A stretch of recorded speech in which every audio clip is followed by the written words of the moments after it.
Death didn't tap on my shoulder. It slammed into the room in a white coat and said my name without saying it. The doctor didn't blink, didn't soften, didn't step closer to me. He looked straight at my son, never at the woman dying inches from him, and delivered the sentence like he was announcing the lunch menu. "If her heart collapses again," he said, "your mother may only have 3 days. 3 days. The words cracked through the room like lightning. The monitor behind me beeped too loudly, too fast, but the real noise, the real violence came from the silence on my son's face. Olen stood at my bedside, tall, still, expression smooth as if the news inconvenienced him more than it hurt him. His wife, Jolise, lifted her phone the way tourists lift cameras at tragedies, curious, hungry, almost thrilled.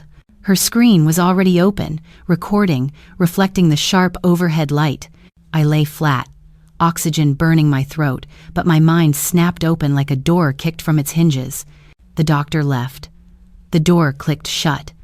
And the moment it did, my son took a slow breath like he'd been waiting for privacy. He didn't look at me. He didn't reach for my hand. He didn't even ask if I was scared. Jolise stepped closer, pretending to adjust my blanket. Her nails grazed, my wrist polished, perfect, paid for with money she didn't earn. She leaned down, eyes locked onto mine so I would see the truth without any disguise. "Finally," she whispered, voice dripping warm poison, "I get to own your SUVs and take all your money." My breath caught not from the illness, but from betrayal sharp enough to split bone. Olin chuckled, a sound I had never heard from him in my life, a grown man laughing over the idea of his mother dying. "I can't wait too." "Baby," he told her, sliding his hand up her arm like they were sharing a joke meant to stay between them. The room blurred. But not from tears, from clarity. They thought I was done. They thought 3 days meant 3 chances to speak freely over my body. They thought a dying woman doesn't have ears. But I heard every word, and behind their silhouettes, on the rolling table near my pillow, lay my phone, my one remaining piece of power. My fingers tingled. My arm felt carved from wet sand, but I moved it, inch by inch, breath by breath, slow enough not to draw attention, desperate enough not to stop. When my fingertips touched the phone, something inside me came alive. Not strength, something deeper, a last instinct, a mother's last defense. Before I go further, if you're listening to me right now, slide to the comments and type the country you're watching from. I want to know how far my voice travels while I still have one to share. My name is Rowena Garrison. I was supposed to be dying quietly. Instead, I was waking up. With one trembling thumb, I pressed the side button. The screen lit my hand blue. I slid to the voice recorder. The red circle blinked. Recording. Their voices tangled above me, planning, whispering, relieved. "She won't make it to Sunday. Once her accounts transfer, that house will finally be ours." I swallowed hard, locked the sounds into memory, and held the phone steady against the mattress so the microphone could catch every word dripping from their entitled mouths. The door opened. The doctor returned. Their masks snapped on instantly, grieving son, heartbroken daughter-in-law. Perfect, practiced, performers. I closed my eyes, not from weakness, but to record their lies next to their truths. Eventually, they left. Their steps were light, almost cheerful, echoing down the hall like freedom. The heat in my chest spread. My lungs felt trapped. The beeping behind me steadied, then spiked, then steadied again. I couldn't call a nurse, couldn't sit up, couldn't cry out, but I wasn't alone. The door eased open. Quiet, careful. The cleaning lady entered, pushing her cart, humming faintly, someone who thought she was stepping into an ordinary room with ordinary tasks.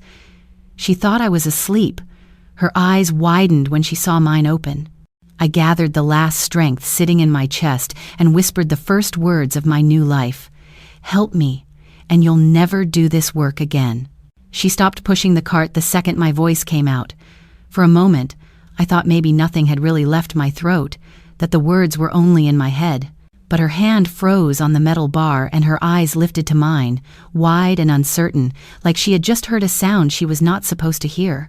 Up close, without her moving so fast, I could finally see her. Not just the uniform and the name badge flashing under these hard hospital lights, but the woman inside it. Her hair was wrapped under a faded scarf. The skin around her eyes had that deep, permanent tiredness I recognized from years of double shifts. A cheap ring sat loose on her finger, like it used to belong to a bigger life. Her sneakers were worn down on one side, and the phone hanging on her hands had a cracked corner with a little picture of 2 children tucked behind the case. This was not a woman who had been paid to smile. This was a woman who had learned how to keep going. "I need to leave this hospital," I said. The words came slow but clear. My chest burned from pushing them out. "I need to see my lawyer. Will you help me get there?" Her fingers tightened on the cart. She looked at the monitor, then the door, then back at me like she was trying to decide whether I was delirious or dangerous. Her mouth opened, closed, then finally settled into a line. "Ma'am," she said softly, "I could lose my job for something like that." "I know."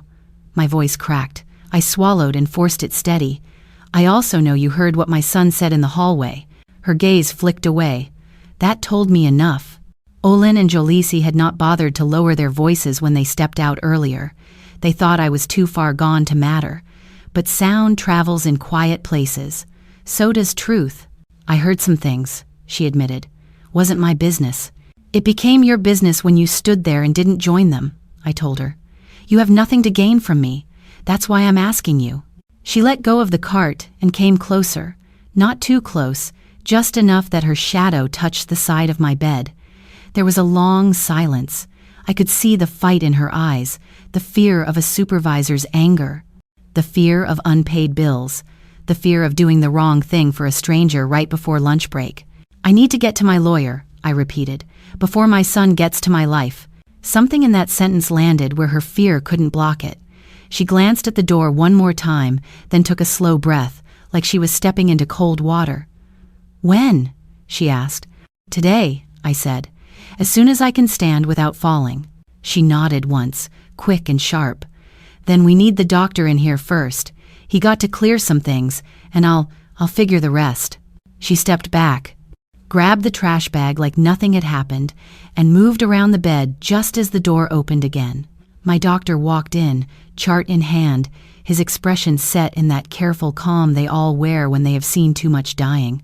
The cleaning lady slid to the side, her face turned down, suddenly invisible again. "How are you feeling?" he asked me. "Like my heart is tired of strangers talking about it," I said. "Can we speak alone?" He glanced at the cleaning lady. She lifted her eyes to him for half a second, then quietly rolled her cart toward the door. She didn't leave it all the way.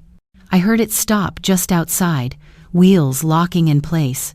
When the door closed, he pulled the curtain a little closer and stepped to my bedside. "You told my son I might have 3 days," I said. "You and I both know it could be days or it could be a few weeks. I asked you to say the shortest number in front of them because I needed to see how they would act." He exhaled slowly, rubbing his forehead. "Your heart is failing, Rowena. You are at the point where another episode could take you quickly. 3 days is not a lie. It's the worst-case scenario." "I understand that," I said. "I'm not asking you to change the truth. I'm telling you I won't spend whatever's left of my time lying in this bed waiting for them to circle my body." His jaw tightened. "You should not be going home. You need monitoring, oxygen, medications on a schedule. Hospice is one thing, but walking out like this? I'd rather die at home than live 3 weeks as their victim," I said. "If my heart stops, it stops. But I won't let it stop in front of people who are counting down to my last breath like a payday." He looked at me for a long time.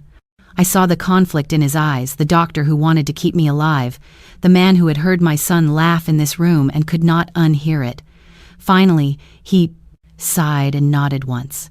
"I can't force you to stay," he said quietly, "but I have to document that I advised against this." He walked to the little table by the wall, pulled a form from his clipboard, and started writing. The sound of his pen was the loudest thing in the room. He turned the paper toward me, showed me where to sign. My hand shook, but I pressed my name down anyway. He took the pen back, hesitated for one last heartbeat, then pressed it firmly to the line that read, "Discharge against medical advice." They brought the wheelchair in like it was a coffin on wheels. Silver frame, thin cushion, the kind that squeaks when you sit down wrong.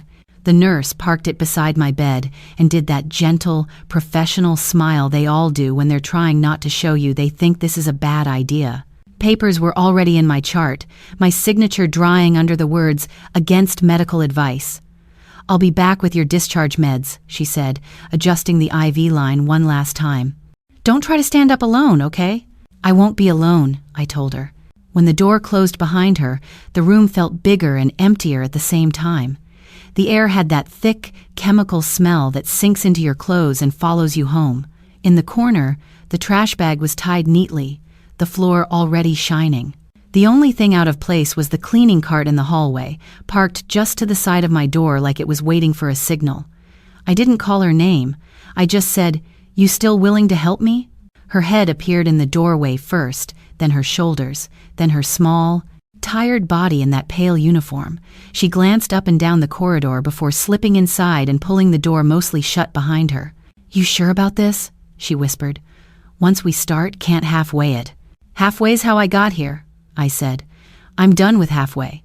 She came over to the bed, hands rubbing against her scrubs like she was wiping off invisible nerves.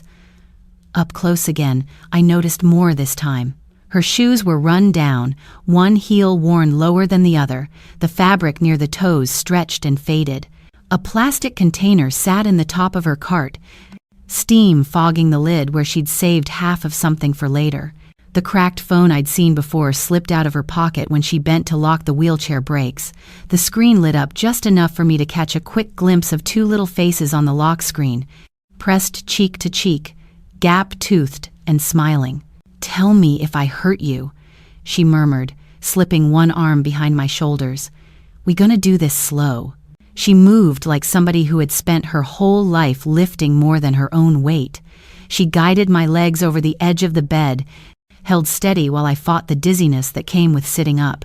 My heart thumped too loud in my ears, but I swallowed the fear and focused on her breath instead, slow and controlled, like she was counting us both through it. "On 3, she said. 1, 2, 3. My feet hit the floor. Pain shot up my chest, bright and mean, but it passed. The room swayed, then steadied. She slid her hands down to my elbows and eased me backward into the wheelchair, adjusting the thin blanket over my lap like she'd done it 1,000 times for other people who never got to go further than the hallway. "You okay?" she asked. "No," I said, "but I'm ready."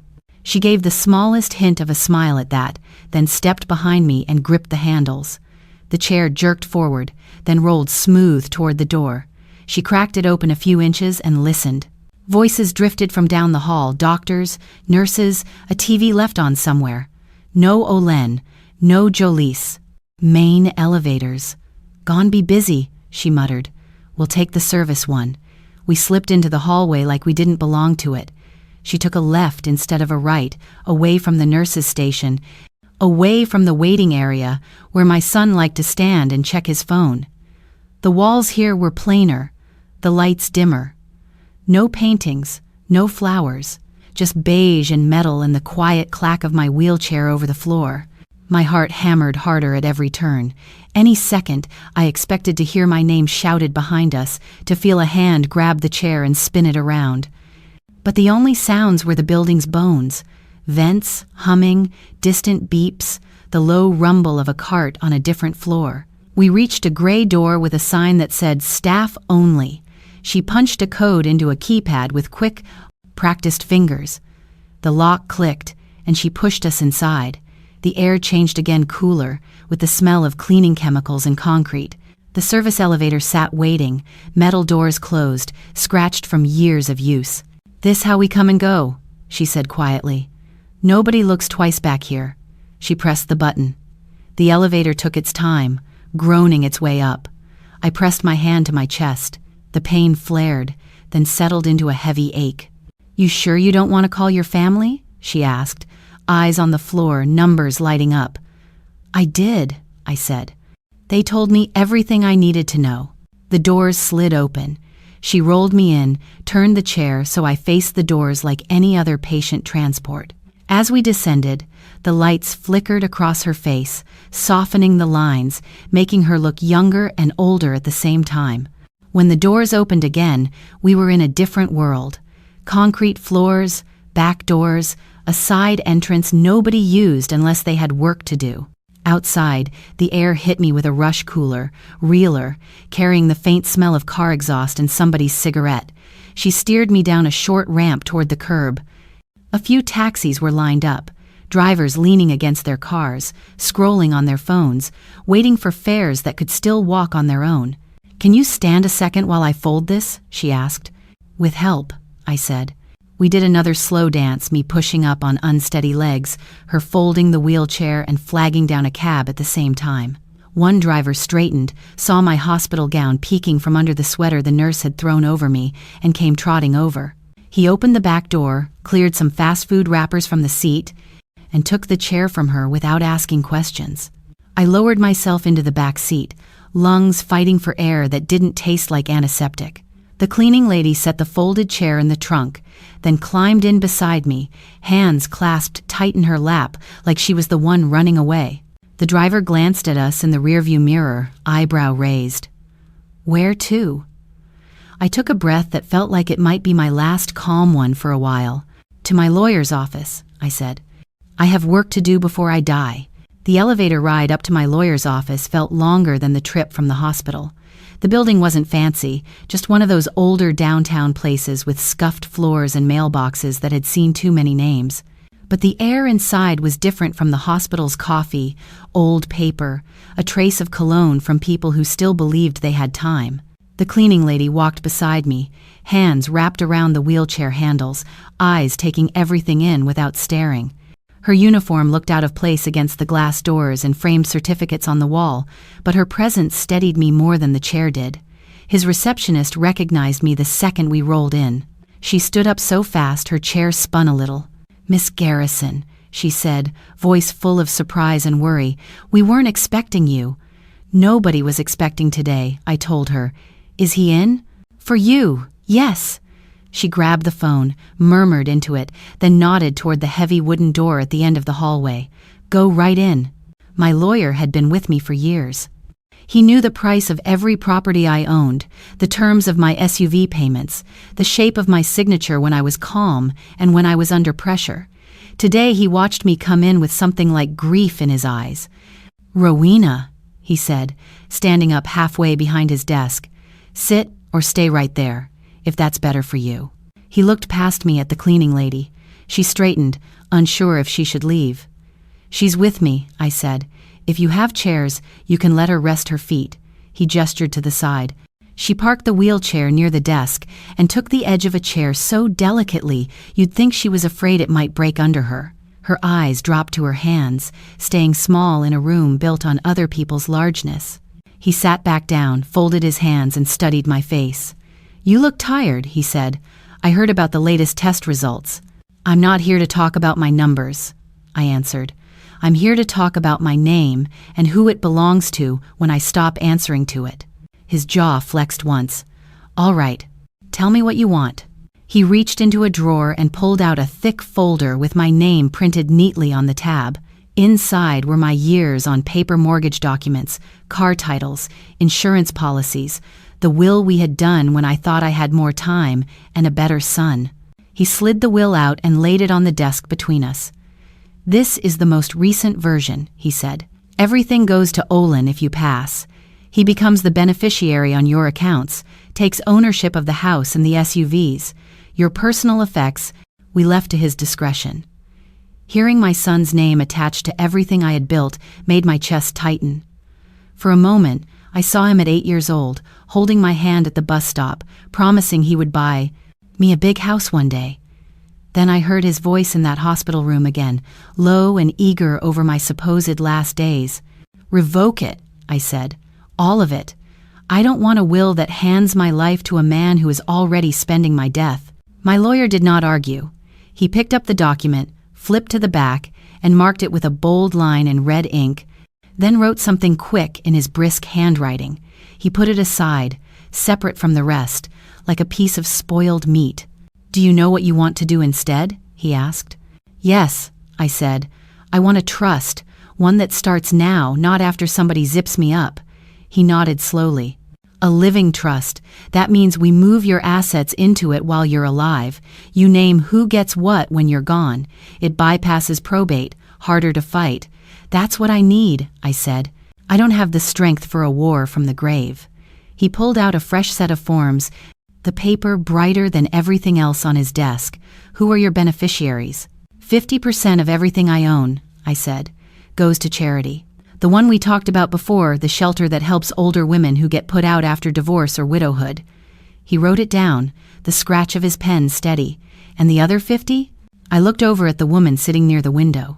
She had gone very still, hands folded so tight her knuckles had turned pale. She kept her eyes on the floor like the carpet might tell her where to step. To her, I said. The woman who pushed my chair, her head jerked up, eyes wide, mouth already forming a protest. Ma'am, no, she said. I'm just helping you get here. I didn't do this for... You did it knowing you could lose your job. I cut in gently. You did it when you could have pretended you didn't hear me. That's more than my own child did this week. My lawyer studied her, then me. Are you sure? I am. My voice was thin but firm. Put her name in there. Spell it right. Make it so that when I'm gone, nobody can say she stole a thing from me. We spent the next stretch of time signing, initialing, pausing so I could catch my breath and let my heart settle. A witness came in from the front office. The notary stamped, pressed, and marked. Every sound, the thump of the stamp, the click of the pen felt like another nail in the coffin of the life my son thought he had already inherited. When it was done, my lawyer stacked the papers neatly and slid them into a folder marked with today's date. I reached into my sweater pocket and pulled out my phone, the same one that had listened when my son and his wife revealed themselves. There's an audio file on here, I told him. From the hospital. Take it off, store it, and don't play it unless they come for what they think is theirs. He took the phone carefully, as if it held something heavier than plastic and glass. I'll have my assistant transfer it to our secure drive, he said.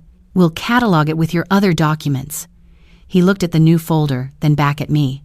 You know, once this trust is set, your son cannot undo it, he said. I felt the ache in my chest sharpen, not from illness this time, but from the last bit of hope letting go. That's the point, I said. By the time the taxi turned onto my street, my body felt like it had been poured out and refilled with sand. The houses here all matched in that quiet way old neighborhoods do, almost the same shape, almost the same yard, each one holding its own private storms behind the curtains. Mine sat where it had always sat, brick warm in the afternoon light, porch rails freshly painted from the last time I believed I would live long enough to enjoy small improvements. The cleaning lady glanced at it through the window, then at me. I saw something pass over her face, relief that I had a home to go to, maybe, or disbelief that a woman with a house like this could end up so alone. You sure you can make these steps? She asked softly, when the driver helped her unfold the wheelchair at the curb. With you on one side and this rail on the other, I said, I can make them once more. The driver carried the chair up to the porch. She eased me out of the back seat, one arm wrapped firm around my waist, and we climbed slow. My heart pounded against my ribs like it wanted to stay in the car, but I kept moving until we crossed the threshold. The smell hit me first. Not chemicals, not sickness, just home. Lemon oil from the furniture, old fabric softener in the curtains, a faint trace of the Sunday dinners I used to cook when Olin still brought his appetite here instead of his expectations. She rolled the wheelchair in after me and closed the door. The quiet that followed was thick. Hospitals are never truly silent. There is always a beep, a call light, a rolling cart. My house, by contrast, sounded like it was holding its breath with me. Where you want to sit? She asked. In the living room first, I said. I want to see it with honest eyes. She pushed me toward the wide doorway. Sunlight striped the hardwood, touching every familiar thing like a blessing I no longer trusted. The couch I had bought after my husband left. The rug Olen had spilled juice on at 5 and coffee on at 20. The bookshelf with its crooked row of framed photos. My gaze went straight to those frames. Olin in a little church suit, his hand swallowed in mine. Olin with missing teeth, grinning around a birthday cake. Olin at graduation, cap crooked, my face shining beside him. The boy in those pictures did not yet know how to say he could not wait for my money. I let the ache move through me without turning away. "Leave them," I said when I felt her eyes on the photos. "I need to remember the whole story, not just the ending." My phone buzzed in my pocket, a muted vibration I could feel all the way in my bones. I pulled it out with fingers that did not want to cooperate. The doctor's name flashed on the screen. I answered and held it to my ear. "Yes, doctor." "How are you feeling at home?" he asked. His voice was steady, but there was strain under it. "You know my position on this." "I do," I said, "and I respect it more than my heart shows right now. You need oxygen, monitors, rapid intervention if your rhythm drops again," he said. "At home, you have none of that." "At home, I have my own ceiling," I answered. "My own walls, my own bed. I understand the risk. I am taking it with my eyes open." There was a pause. I heard papers rustling on his end, a distant overhead announcement. "If anything changes," he said finally, "if your pain worsens, if you feel like you are slipping, you call an ambulance immediately. Do not try to be brave alone." "I have been brave alone my whole life," I said, "but I promise I will not be foolish." He sighed, a sound of a man letting go of the illusion that he can save everyone. "Then I wish you peace with whatever time is left, Miss Garrison." "Thank you," I said, and ended the call. The cleaning lady was standing by the doorway, pretending to straighten a picture frame that was already straight. She did not ask what he said. Some people understand that answers hurt more when spoken out loud. "I need to make this official between us," I told her. "If you are going to be here with me," she blinked. "Ma'am? "I want to hire you," I said. "Not as hospital staff, not as a favor, as my in-home helper. A few hours each day, I can pay you every week. You help me bathe when I cannot. Fix something small to eat, keep this place from swallowing me whole." Her eyes filled and cleared so fast I almost missed it. "You don't have to—" "Yes," I said. "I do. You have your own children to feed." We worked out a small amount less than what my pride wanted to offer, more than her humility wanted to accept. When we agreed, something in the room settled. She was no longer just the woman with the cart. She was the person standing between me and dying with strangers. I motioned toward the hallway. "Help me to my bedroom," I said. "I need to see where I will finish this." She rolled me past the pictures, down the short hall, into the room where my bed was already made. The quilt lay smooth, pillows fluffed from the last time I thought about changing them for the season. This was not a hospital bed, but it knew my shape. On the nightstand sat a plain manila folder and a small ring of keys I had taken from my purse earlier. I picked them up, felt their weight in my palm, then held them out to her. "If anything happens to me suddenly," I told her, meeting her eyes so she heard every word, "call this lawyer. His card is inside this folder, along with instructions. Don't open it until then." I was at home fighting sleep the first time they went looking for my body. I didn't see their faces when they stepped off the elevator, but later the nurses told me enough, and the court filled in the rest. I could picture it clearer than if I'd been there. They walked onto that floor expecting to see me half-gone tubes, machines, a priest if they felt dramatic. Olin had on that same black jacket he wore to other people's funerals, the one he liked because it made his shoulders look broader. Jolice's hair was laid, lipstick on, camera tucked in her purse like she was ready for a performance but not sure what kind yet. They went straight to my old room. The bed was stripped, fresh sheets folded tight, monitor turned off. Sunlight sat on the mattress where my body had been. No IV pole, no oxygen line, just emptiness. "Excuse me," I was told, Jolice said, snapping her fingers once at the nurse's station like someone calling a waiter. "Where is she?" The nurse on duty that day had one of those faces that showed everything and nothing at once. She glanced at the chart, then back at them. "Miss Garrison?" "Obviously," Olin answered. "She signed herself out yesterday," the nurse replied, "discharged against medical advice." Those last 4 words hung in the air. They weren't meant for them, but they heard them anyway. Signed herself out. on her own. Still alive enough to pick up a pen and say no. Discharged where? He demanded. To who? I'm not authorized to share her personal information, the nurse said. You can call her directly. Later, when I spoke to her on the phone, she told me about the way his face changed. It wasn't the look of a man worrying about whether his mother could breathe. It was the look of someone realizing the lock he thought he had put on a safe was never actually turned. You let a woman in her condition just walk out? He pressed. She didn't walk alone, the nurse said. She left with someone. But again, I can't discuss her arrangements. Patient privacy. I imagined the silence that must have followed, the quick way his eyes would have slid to Jolice's. They knew my body was supposed to be their countdown. 3 days, 3 visits, 3 signatures on whatever papers they needed. Instead, I had used the first day to undo their whole math.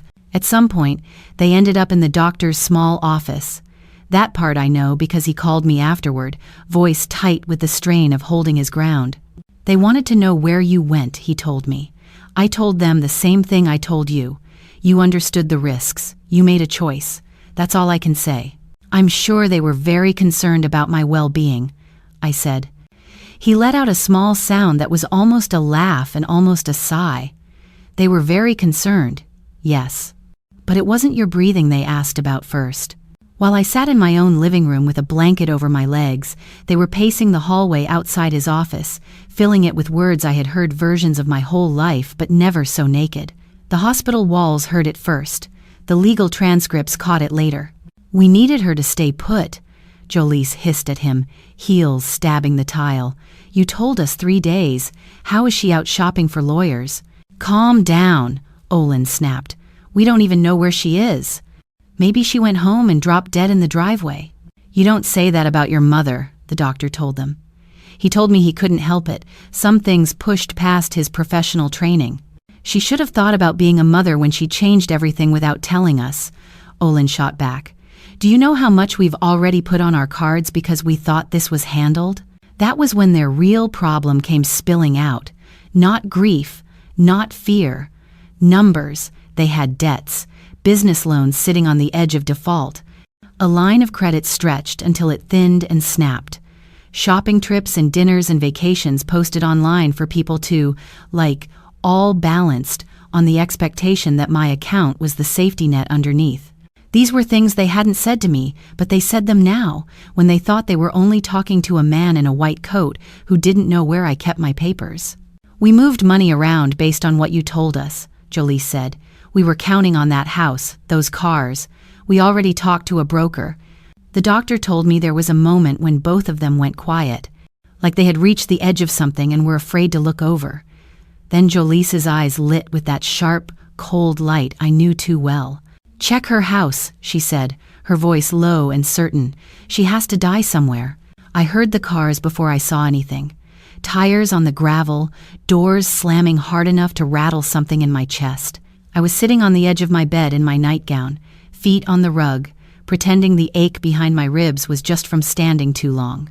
The cleaning lady, Mara, I had finally convinced her to let me call her, was in the front of the house, packing a box in the living room.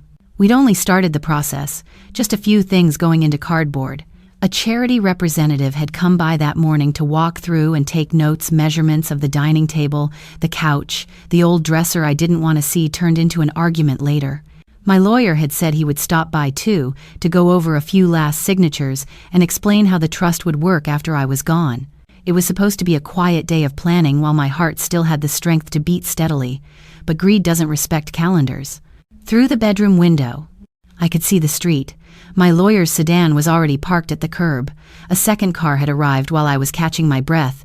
It was unfamiliar at first. Then I recognized the dent in the back bumper. Olin's. I stood up too fast.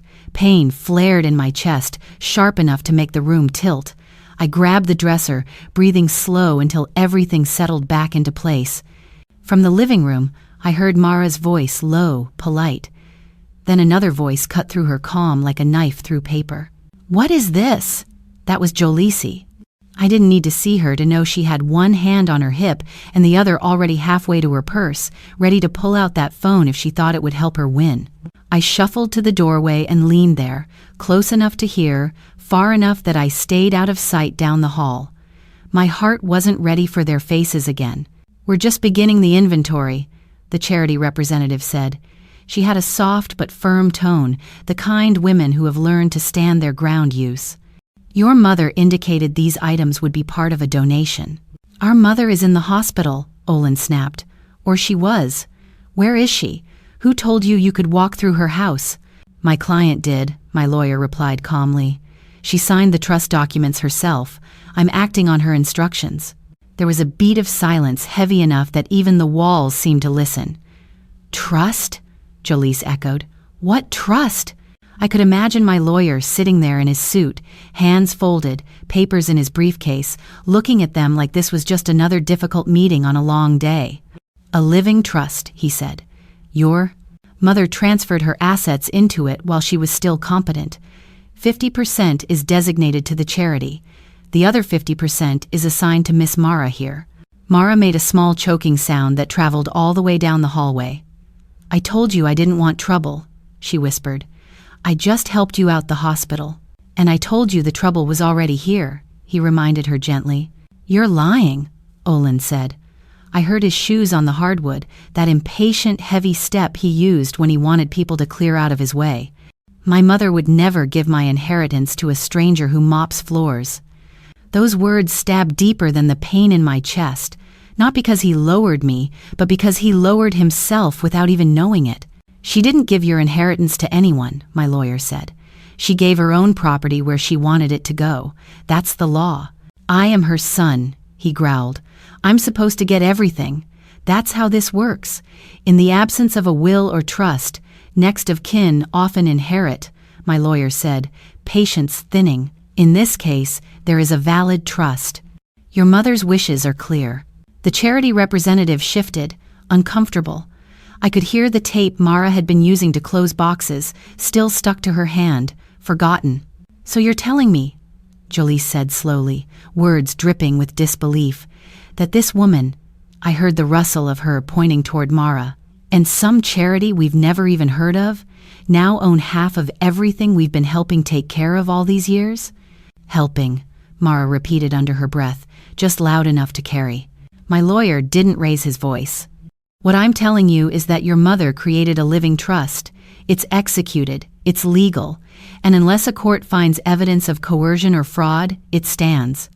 The word court lit something in that room.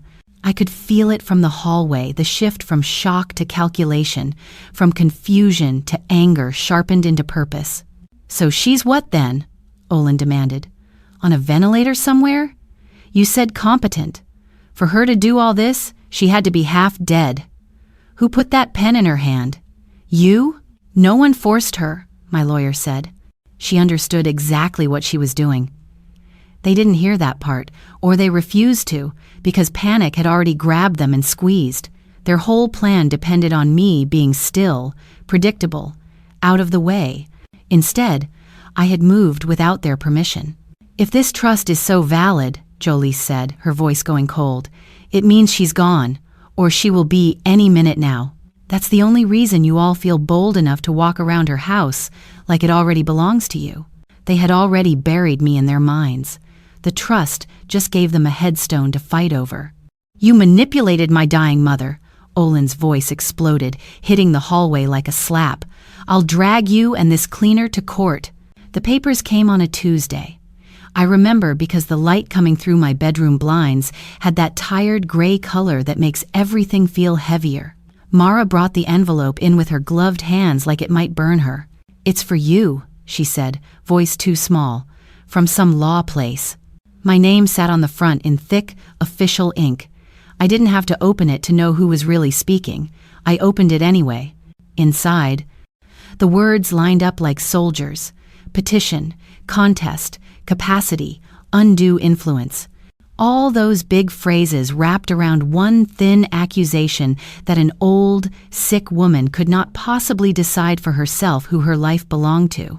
"They suing," Mara whispered, hovering near the dresser. "Ain't they?" "They're contesting the trust," I said, reading slowly. "They're claiming you and my lawyer took advantage of me, that I wasn't in my right mind."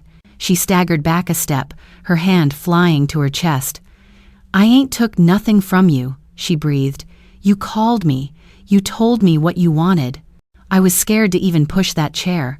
"I know," I said. "The court doesn't know yet, but it will." She sank onto the edge of the chair by the window, staring at the floor like the words might fall off the page and crawl across the room toward her. "What if they lock me up?" she whispered. "What if they say I tricked you, and I lose my job and my kids lose me and everything? I can't fight rich people's lawyers. I can barely keep up with my light bill as it is." Her fear settled over the room like another blanket I didn't ask for. I folded the notice and set it on the nightstand beside the folder I'd already given her instructions about. "You didn't steal anything," I said. "You pushed a sick woman's chair when nobody else would.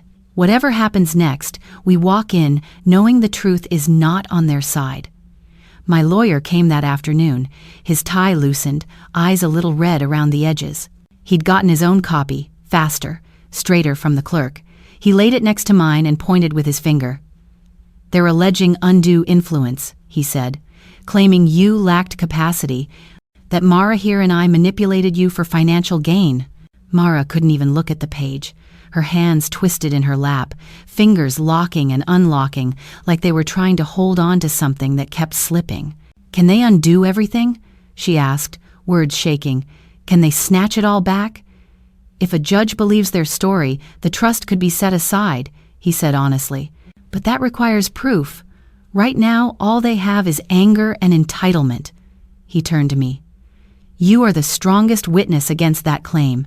If the court sees you lucid, understands, you knew exactly what you were doing, it changes everything." "My heart is failing," I reminded him. "Some days I can barely make it from the bed to the bathroom. I don't have energy to sit through their lies for hours." "You won't have to sit through everything," he said. "There will be preliminary hearings first. Procedural. I can handle those without you. When it comes time for full testimony, we'll see where your health is. We can make accommodations, request shorter sessions, ask for breaks." Mara flinched at the word testimony like it was a slap. "I ain't never been in no courtroom 'cept jury duty that one time," she said. "And even then I felt like somebody was going to point at me and say I did something." I watched them both, my lawyer with his neat stack of folders, Mara with her worn-out sneakers and chapped hands. They were suddenly standing on a stage my son had built out of his own greed, one they had never asked to climb. "Let them go first," I said quietly. They both looked at me. "Let them file, let them talk, let them spin," I continued. "Let them climb the stage and stand under those lights as long as they like. I'll walk in when it matters, not before." "You're sure?" my lawyer asked. "I'm sure," I said. "I've spent my whole life running behind that boy, trying to fix things before they broke. That's over. This time, I will let him break himself in front of witnesses." He nodded slowly, some tightness easing in his shoulders. "All right. For now, I'll respond on your behalf, acknowledge service, and start preparing. Discovery, filings, scheduling. They asked for a trial. They'll get one." He gathered the documents, slid them back into his briefcase, and stood. "I'll let you both know when the court sets a date." Days blurred after that. Some mornings I woke with enough breath to sit in the living room and watch the light move across the floor. Other days, the pain pressed so hard I stayed in bed, listening to the house settle, and Mara hum quietly in the kitchen while she washed dishes that only two of us ever used. Then, one afternoon, the mail slot clapped against the door with more force than usual. Mara brought in another envelope, hands already shaking before she saw the return address. "It's them again," she said. I took it, opened it, and read. The words were short this time, but they carried more weight than all the others combined. Notice of trial date, with a time and courtroom number printed in unforgiving black ink. I read it twice, then handed it to Mara. Her eyes moved over the lines, lips soundlessly forming the month and day. Her face crumpled before she finished. "They really gon' do this," she whispered, tears spilling over at last. "They really gon' drag us in front of that judge like we criminals. I'm gonna lose everything. They lied about me in a room I wasn't strong enough to sit in. On the morning of the trial, my heart wouldn't let me climb those courthouse steps, so my lawyer sat me down the week after, laid the transcript on my lap, and said, "If you want to know what they did with your name, here it is." I read every word. I can still hear it like I was sitting on the hard bench myself. The courtroom was one of those old ones, high ceiling, heavy wood, a state seal watching from the wall. The judge sat up there in his robe, tired eyes and a mouth that looked like it had seen enough foolishness for 3 lifetimes. The bailiff called the room to order, the sound of his voice bouncing off every surface. "Olin Garrison," they said, "please take the stand." My son walked up slow, not because he was afraid, but because he knew people were watching.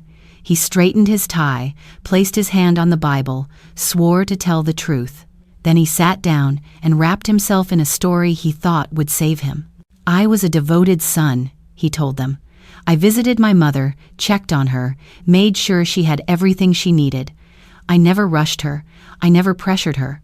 In the transcript, there's a note. Witness appears calm, composed. That part hurts more than the words. He was steady when he said it, like he believed himself. Across the aisle, Mara sat with her hands clenched in her lap, my lawyer beside her. She told me later her stomach twisted when she heard him say, "devoted," out loud. She had watched him leave my hospital room without once asking if I needed water. "Did you have any concerns about your mother's mental state during her last weeks?" his attorney asked. "Yes," he said. She was confused, in and out. Sometimes she knew what day it was, sometimes she didn't. She'd ramble. She'd repeat herself. I was worried people might take advantage of her. People. Not him. Not his wife. People. "And did something happen that made you believe someone did take advantage?" the attorney pressed. "Yes," he answered. "This cleaner," he pointed at Mara, and her lawyer, his finger slid toward the man I'd trusted for years. They turned my mother against me. They got her to sign documents she didn't understand. They convinced her I was only after her money. Reading that, I had to put the pages down for a moment. My chest tightened, not from the disease this time, but from the memory of my own hand steadying the pen. I had looked my lawyer in his eyes and told him exactly what I wanted. Confused wasn't the word for me that day. Finished was. In the transcript, the next line belongs to the judge. "Mr. Garrison," he said, "what makes you believe your mother didn't understand the documents?" "She never told me about them," Olin replied. "If she was in her right mind, she would have. We always talked about me taking over the house, the cars. It was understood. Understood. That's how entitlement dresses itself up to go to court. When it was her turn, Jolise played her part like a woman who had practiced in the mirror. The clerk swore her in. She dabbed at her eyes before a single tear fell. I loved my mother-in-law, she told the room. We may have had differences sometimes, but I always respected her. I never wanted her money. I wanted her safe. Toward the end, she was so weak, she didn't always recognize me. She'd drift off in the middle of sentences. In the margins, the recorder noted, witness crying softly. She would say strange things, she went on, like people were listening who weren't there, like her own son was plotting against her. That's why this trust doesn't make sense. It doesn't sound like her. It sounds like someone whispering in her ear. Someone. Again. Not the two of them standing beside my bed counting my days like bills. My lawyer waited until they poured out every staged tear, every careful sentence. Then he stood, buttoned his jacket, and stepped forward with that quiet confidence that had calmed me in his office. "Your Honor," he said, "I have questions for both witnesses and evidence that directly contradicts their story. But before we go there, there's a more basic matter we need to clear up." The judge peered down at him. "Proceed." "Mr. Garrison," my lawyer said, turning back to my son, "where is your mother now?" There was a pause on the record, long enough that even the typed version carries weight. "We don't know," Olin finally said. "She left the hospital without telling us. Given her condition, we assume she's either incapacitated or gone." "Gone," my lawyer repeated. "As in deceased?" "We don't have a death certificate," his attorney cut in quickly. "But given the medical prognosis, it is reasonable to believe she may not be capable of appearing." The judge tapped his pen once on the bench. So you are asking this court to overturn her trust on the grounds that she was incompetent, based largely on your interpretation of her condition and behavior, and the person whose capacity is in question is not here. That's correct, Your Honor, their lawyer said. My lawyer let that sit for a breath, then nodded. In that case, he said calmly, I would like to ask the court's permission to bring forward a surprise witness, if necessary, to address the issue of capacity directly. The judge studied him. A surprise witness? Yes, Your Honor, my lawyer replied. Someone who can speak clearly to whether Miss Garrison knew what she was doing when she signed the trust. I won't name them on the record until the court approves, but I'm prepared to present them today. The judge leaned back, weighing something only he could see from that height. After a moment, he inclined his head. Very well, permission granted. If you have such a witness, you may call them when you are ready. According to the transcript, my lawyer thanked the court, returned to his table, and picked up his phone.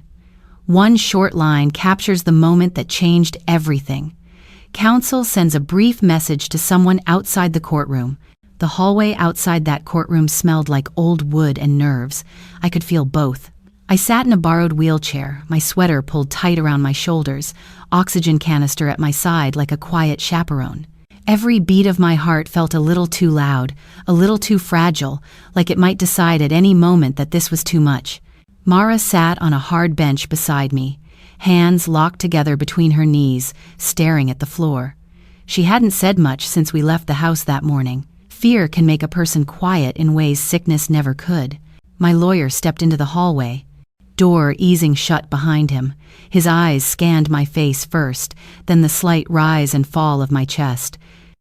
You all right to do this? He asked. No, I answered, but I'm ready. He gave a short nod that said he understood the difference, then crouched a little to meet my gaze.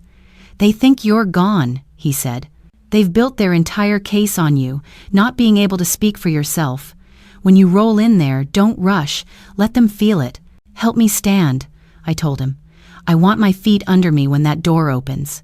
Between him and Mara, I got up slow, breathing through the ache. My legs trembled but held. The wheelchair stayed behind me like a shadow if I needed to sit fast. The bailiff opened the door from the inside. Courtroom sounds leaked out, shuffling papers, low voices, someone clearing their throat too loud. Then the bailiff's voice rose over everything. All rise. The people inside stood for the judge. I stepped forward for myself.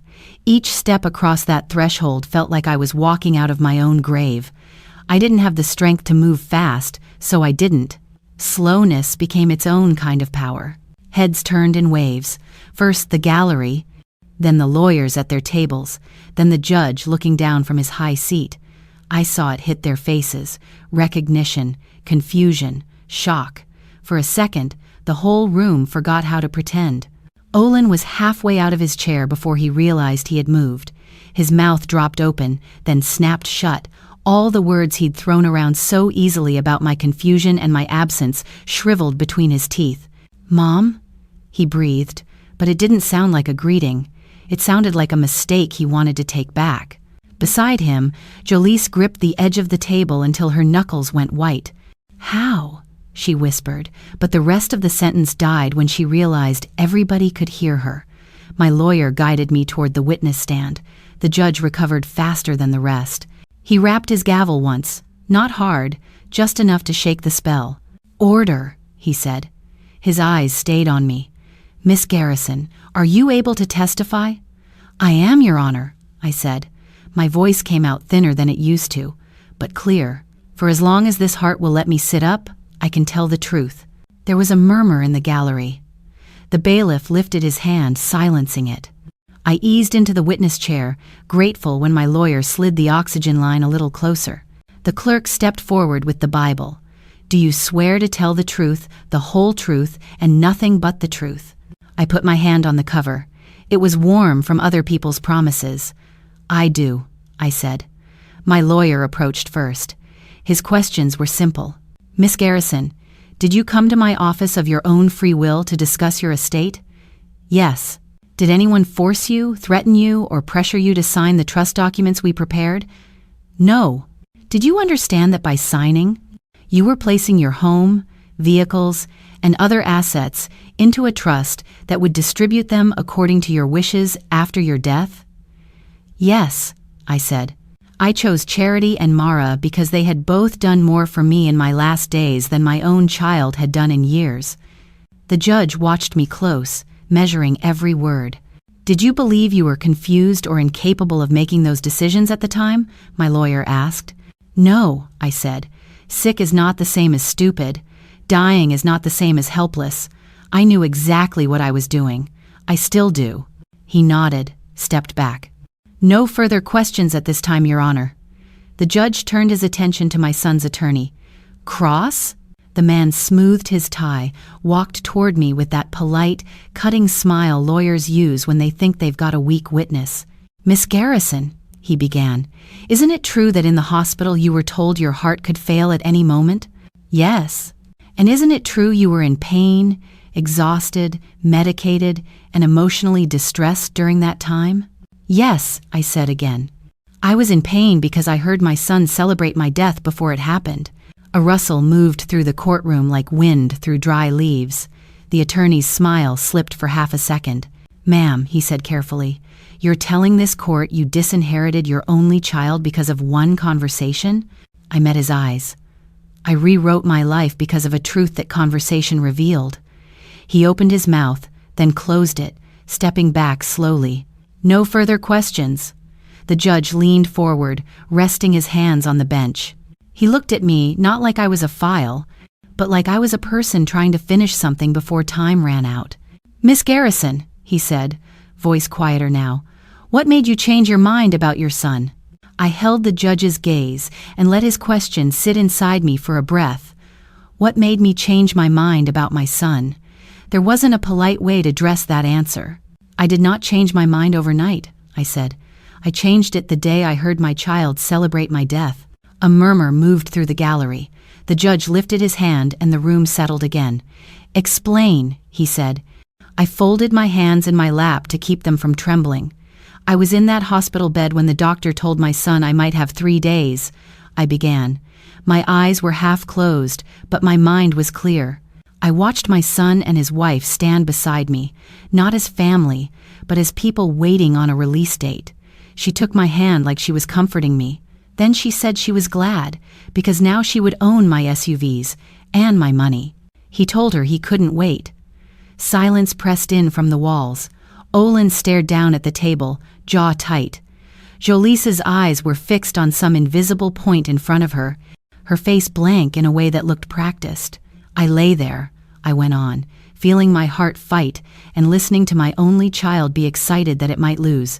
That was the moment. Not one thing, not one sentence, the truth of who he had decided to be. After that, I didn't change my mind. I finally believed what it had been trying to tell me for years. The judge studied me for a long moment. And you are certain these words were spoken, he said. You are not relying on a confused memory. I almost smiled at that. I am old and sick, Your Honor, I said softly, but I am not guessing. I made sure of what I heard. My lawyer rose from his chair. Your Honor, he said, at this time, the defense would like to introduce an audio recording into evidence. It was made on my client's personal phone while she was in the hospital. She has testified that it accurately captures the conversation that led to her decision to form the trust. The judge turned to me again. Miss Garrison, did you make such a recording? Yes, I said. My phone was by my pillow. While my son and his wife were speaking over me, I reached for it and started the recorder. I saved the file and gave it to my attorney when I changed my estate plan. Do you believe it to be an accurate recording of that conversation? I do, I answered. It is the only reason I am not sitting here wondering if I imagined their greed. The judge nodded once. Very well. The recording is admitted, subject to relevance. Play it. My lawyer signaled to his assistant, who rolled a small speaker cart closer and connected it to a device. For a moment, the room felt like it was bracing itself. Even the air seemed to lean in. Then my past came out of that speaker. First, the soft hum of hospital machines, faint and steady. A shuffling sound, fabric against fabric. Then my own breath, ragged and slow, filling the spaces between their voices. The doctor's words came first, distant but clear. My heart failing, the warning about 3 days. Paper rustled, footsteps moved away, a door closed. In the stillness after, Jolice's voice slipped through, sweet and poisonous. "Finally," she whispered on the recording, every syllable dipping into my chest again, "I get to own your SUVs and take all your money." In the courtroom, someone gasped before the judge gave them a look that shut it down. The audio continued, a small chuckle, low and pleased. Olin's voice following close behind. "I can't wait too, baby." Hearing it in that room felt different than hearing it alone. Back then, it had landed like a knife no one else could see. Now it was a blade laid out on a table under bright lights. No one could say it wasn't sharp. No one could say it wasn't real. On the recording, there was a little scrape of movement, the sound of shoes shifting on linoleum. Then their voices again, softer but still caught. Talking about what they would do when everything transfers. Worry about bills, relief that they would be out from under soon. The kind of talk you expect from people who hit the lottery, not people standing next to a woman whose heart was trying not to quit. When the file clicked off, the silence in the courtroom felt heavy enough to bow the wooden benches. The only sound was the faint buzz of the fluorescent lights and the scratch of the court reporter's fingers coming to a stop. I looked at my son. His face had gone a shade paler, but he kept his eyes locked on the table as if the grain of the wood might open up and swallow him. Beside him, Jolice sat very still, lips pressed into a thin line, mascara clinging to lashes that hadn't yet been given permission to cry. The judge's gaze moved from them to me, then to Mara, who sat near our table with her hands clamped so tight her fingers shook. He leaned back in his chair, the leather creaking softly, and exhaled through his nose. "This court," he said slowly, "has now heard the testimony and the recording bearing on Miss Prast, Garrison's capacity and intentions." He reached for a file, opened it, then closed it again without looking down. His eyes settled on the lawyers, then on the 2 people who had brought this case into being. He adjusted his glasses, squared the papers in front of him with deliberate care, and folded his hands. "I am ready to give my ruling," he said. The judge's words didn't come out fast. He let the room sit in its own silence a little longer, like he wanted everyone to feel the weight of what they had just heard before he put a name to it. I sat there on the witness stand, fingers resting on my lap, heart beating too hard for a woman my age, and watched him decide what to do with the last thing I still owned my choice. "Miss Garrison," he began, "has testified clearly about her intentions. The defense has presented a contemporaneous recording supporting her explanation. The plaintiffs have alleged confusion and manipulation, but have provided no medical evidence, no witnesses, no documentation to support that claim." He glanced at my son, then at me. "Sickness," he said, "does not equal incompetence. Age does not equal helplessness. And disappointment does not equal fraud." Olin's lawyer shifted in his seat. Jolice stared straight ahead, jaw tight. "It is the judgment of this court," the judge continued, "that when Miss Garrison executed the living trust, she did so while competent and of sound mind. Her testimony was coherent. Her recollection of events was corroborated by the audio recording. There is no credible evidence of coercion or undue influence by either her attorney or Miss Mara." The name landed on Mara like a tap on glass. She flinched, then went still. "Therefore," the judge said, his voice firm now, "the petition to invalidate the trust is denied. This lawsuit is baseless. The trust stands as written." The words seemed to echo. Denied, baseless, stands. He turned slightly toward our table. "The designated charity retains its 50% interest," he said. "Miss Mara's inheritance is legally protected. The court will not disturb those arrangements." At the plaintiff's table, my son's shoulders fell an inch, then locked. He didn't look at me. He didn't look at anyone. His eyes stayed on the spot where his future used to sit. "In addition," the judge added, "this court notes, for the record, that bringing unfounded claims of elder exploitation wastes judicial resources and inflicts further emotional harm on those already facing the end of their lives." I suggest that, rather than seeking legal remedies for their disappointment, the plaintiffs consider the ways their own conduct contributed to this outcome. He banged the gavel once. Case dismissed. Just like that, it was over.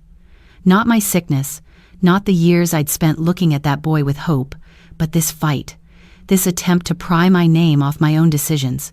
The bailiff called the room to order and then to dispersal. People stood, benches creaking, voices rising in low conversation. My lawyer touched my arm lightly. "You did good," he said. "Let's get you sitting before your heart protests." He and Mara helped me down from the stand. My legs felt like they belonged to someone else for a moment, heavy and wooden. We moved toward the side door instead of the main aisle. He didn't say why, but I knew. Some goodbyes aren't worth walking through. We were almost in the hallway when I heard my son's voice finally crack. The courtroom door swung behind us, but not fast enough to block the first blow.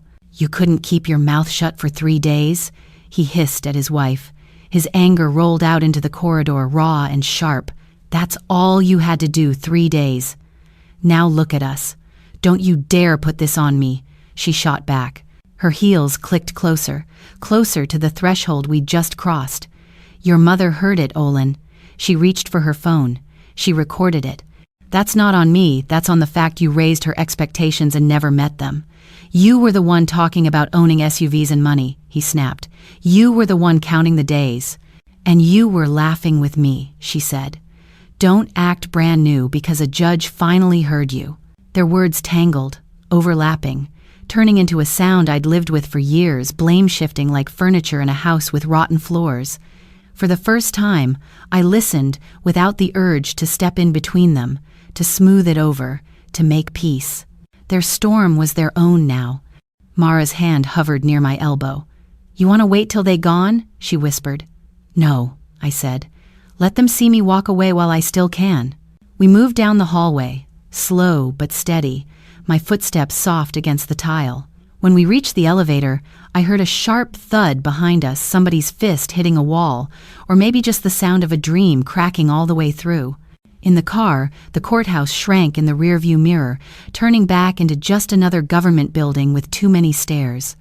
I sat in the back seat beside Mara, fingers resting lightly on the oxygen tank, watching the city slide by. She glanced at me once, then back out her window. "You okay?" she asked quietly.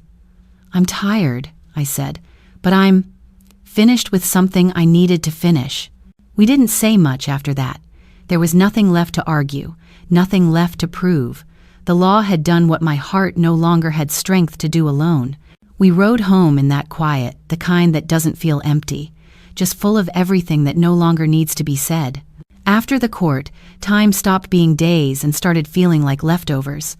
Not wasted, but what remained after everything loud had already been served. The phone that used to ring with demands went quiet. No more unknown numbers from lawyers, no more hospital updates, no more calls from my son asking how I was, while really asking how close I was to leaving him my keys. Silence settled over the house like a blanket that had finally been shaken out and laid down right. Most mornings, I woke up to the sound of water running and dishes clinking softly in the kitchen. Mara moved through my home like she had always belonged to it, not as a worker, but as someone who understood how to hold a space together. She'd open the curtains in the living room, let the light spill in, then come to my room to check on me. "You want to sit up for a while?" she'd ask, voice still soft but not as scared as before. "Help me to the chair," I'd tell her. "I want to see what's left of my days sitting up, not lying down." She'd brace her shoulder under my arm, that steady strength of hers doing the work my body could no longer manage. The pain came with every movement, but it had changed shape. It wasn't fear anymore. It was a reminder. You're still here. For now. We fell into a rhythm. She cooked simple things, broth, eggs, a piece of fish when I could keep it down. She swept floors that didn't really need sweeping, more for the sound of it than the dust. Sometimes her kids called while she was here. I'd hear her laugh in the doorway, low and quiet, telling them she'd bring home something sweet if she had a few extra dollars this week. "You can take the money I give you," I told her one afternoon when she tried to refuse extra bus fare. "It's not charity. It's pay for work I actually need. She smiled then, the kind that reached all the way to the corners of her eyes. You the only one ever said that like that, she replied. Most folks act like they doing me a favor letting me mop behind them. Days passed without a single message from Olin. No, how are you feeling? No, can I come by? No, I'm sorry. The boy who had once called me from college in the middle of the night over a bad grade could not muster one call for the woman whose heart was running on fumes. It stung, but not the way it would have before. I had finally learned the difference between missing someone and missing who you thought they were. One evening, when the light started slipping low and the house turned that soft gold that makes everything look kinder than it is, I asked Mara to bring me my phone and a small spiral notebook from the drawer. You gon' call somebody? She asked. No, I said. I'm going to call myself to account. I opened the voice recorder app, hesitated for a moment, then hit the red button. My own reflection looked back at me in the black screen, smaller, thinner, but still recognizable. I don't know how many nights I have left, I said into the quiet, but I won't waste any more of them crying over a man who came from my body, but not from my heart. The words surprised me as they came out. Not because I didn't believe them, but because I finally said them without flinching. I talked for a while about the hospital room, the beeping machines, the way my son's laugh had sounded wrong over my supposed last 3 days. I talked about the trust papers, the feeling of signing something that belonged only to me. I talked about Mara showing up with cracked shoes and steady hands, about the judge calling their lawsuit baseless, about the way the gavel had sounded like a door closing on the part of my life where I kept begging people to be better than they were. I didn't make speeches. I just told the truth the way an old woman does when she knows nobody can punish her for it anymore. When my voice started to thin and my chest ached from too much talking, I hit stop. The file saved with a date and time. One more proof that I existed exactly as I remembered, not as my son tried to rewrite me. Mara came back into the room carrying a folded blanket over her arm. You need anything else before I fix you some tea? She asked. I looked around the room at the nightstand, the folder, the keys, the lamp that had seen too many late nights. There was still something unfinished, a drawer in my mind I hadn't opened yet. Yes, I said slowly. In the hall closet there's a cardboard box on the top shelf. It's got old pictures in it. She nodded. You want me to bring it? I do, I said, feeling my throat tighten around the words. Bring me the box of my son's photos. The box was lighter than I remembered, but it might have been my arms that were heavier. Mara set it on the blanket over my legs like she was placing something fragile there, then stepped back, wiping her hands on her scrubs even though there was no dust. You sure you up for this today? She asked. You've been talking a lot these last few days. I've been avoiding this a lot longer than that, I said. It's time. The cardboard flaps folded back with a soft crackle. The first thing I saw was color, glossy edges, old matte prints, corners bent from years of being thumbed through and then put away when company came. I reached in and pulled one from the top. There he was. Olin at maybe 11 months, standing in the living room of this same house, hands gripping the edge of the coffee table, eyes wide like the world had just tilted upright. His first steps were caught halfway, one chubby foot in front of the other, mouth open in a laugh I could hear just from looking. I had been the one holding the camera back then, trying not to scream with joy so I wouldn't blur the picture. Look at you, I murmured, fingertips brushing the image. You were so sure the ground was going to catch you. Mara leaned over my shoulder a little, careful not to crowd me. He was a cute baby, she said softly. No jealousy in it. Just observation. I set that one aside and picked up another. First day of kindergarten, he stood on the front porch with a backpack too big for his shoulders, one hand clutching the strap, the other holding my fingers. My face peeked in from the side, eyes bright, smile almost nervous. I remembered how he wouldn't go in until I promised I'd be right there when the bell rang. You see this? I said to Mara, holding it so she could. That boy cried when I left him at school. Held onto my skirt like the world was ending. She smiled with half her mouth. I got one like that too, she said. Act tough till it's time to let go of your hand. I dug deeper. Middle school, basketball uniform too big, socks too high. High school, Prom night, him in a rented tux, his date in a dress that cost more than it should have, me standing behind them with my hands folded, proud and afraid. Each photo was a different chapter of a boy I had known. The son who brought home finger paintings for the fridge, who asked 100 questions about everything, who used to fall asleep with his head in my lap while I watched late-night TV. But behind every memory now was another layer. The man in the hospital room who couldn't wait for my heart to quit. The man who looked at my life and saw assets, not years. The man who sat in a courtroom and called me confused because I didn't hand him the pieces of myself on schedule. It felt like holding two people at once, the child I had raised and the man he had chosen to be. My chest tightened, not from the disease this time, but from the weight of finally admitting something out loud inside my own mind. They were not the same. I put the prom picture down and let my hand fall to the side. Mara reached and quietly straightened the small stack I'd made, respecting the space between me and them. "You know," I said after a moment, "I used to imagine him in this house after me, coming in with kids, running up and down this hall, fussing about how I never threw nothing away." She stayed quiet, letting me walk myself through the life I'd once planned. "I thought this place was my gift to him," I continued. "Turns out it was my cage."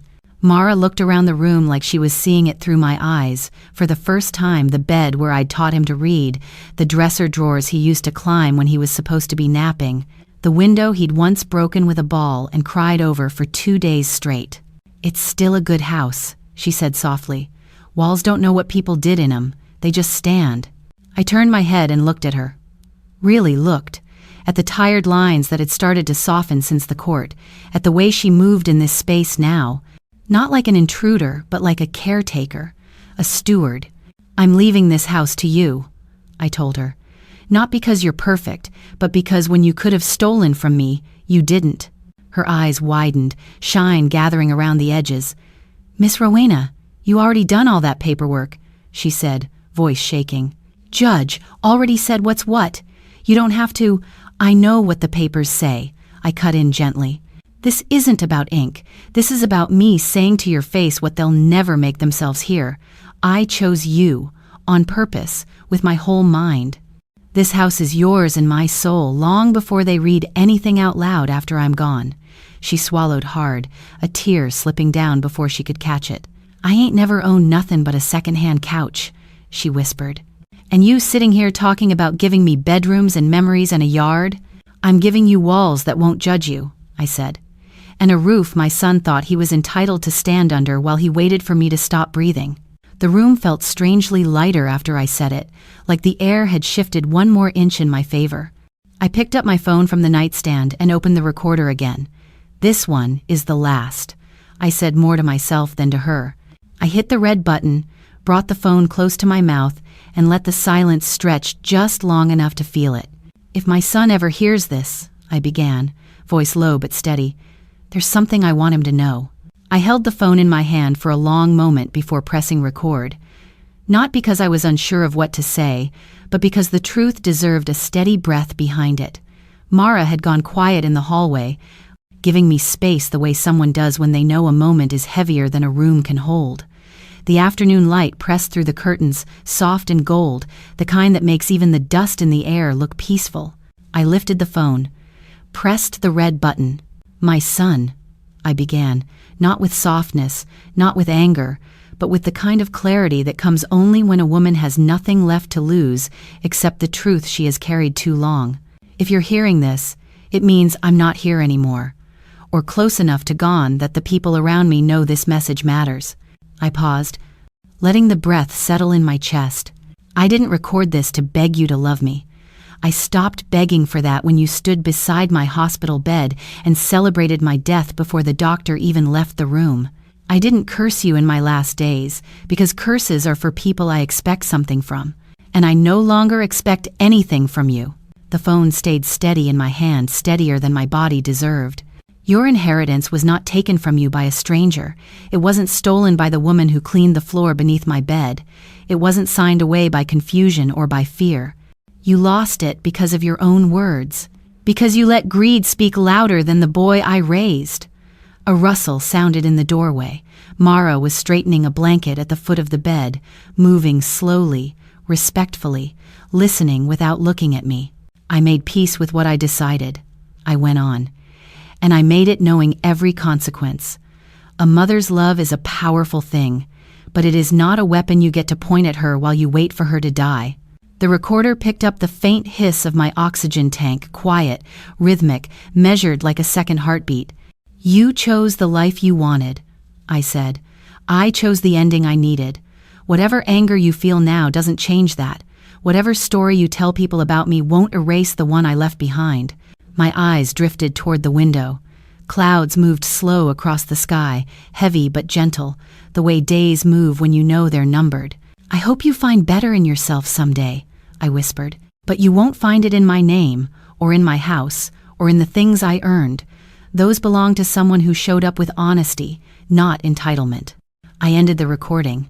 The file saved automatically, no dramatic flourish, no grand finale, just a small digital proof that a woman can speak the truth even when her heart is fading. I set the phone down on the table beside me and turned slowly toward the window. Mara came into the room without a sound, tucking a pillow behind my back, adjusting the blanket over my legs. "You comfortable, Miss Rowena?" she asked softly. "Yes," I said, "more than I've been in a long time." I wasn't dying yet, not in the way people picture. I was breathing, watching the world outside the glass. Children's bikes lay in a neighbor's yard. A dog barked somewhere down the street. Life kept going, unaware that mine was counted in weeks now. But I felt no panic, no rushing. My oxygen hissed. My fingers rested lightly on the arm of the chair. And for the first time in a long time, my chest felt light, not because the illness had eased, but because the weight of pretending had finally slipped off my shoulders. Mara hummed quietly as she wiped down the dresser some old tune, nothing special, but gentle enough to stitch the silence together. I let my head rest against the chair. "My body may have only had 3 weeks left," I said in the soft tone of a woman narrating her own piece, but my dignity returned the day I stopped calling entitlement love. The wind outside brushed the window pane like fingertips. I watched a leaf skitter across the porch and disappear. "If you're listening to me," I murmured, not to the room but to whoever would one day hear my story, "don't wait until your last days to see who is really holding your hand and who is just waiting for it to let go." The camera of life didn't cut to black. It didn't need to. I stayed there in my chair, alive, clear, and at peace, finally standing in truth long before my body lay down for the last time. Did you like the story? Let's meet in the comments.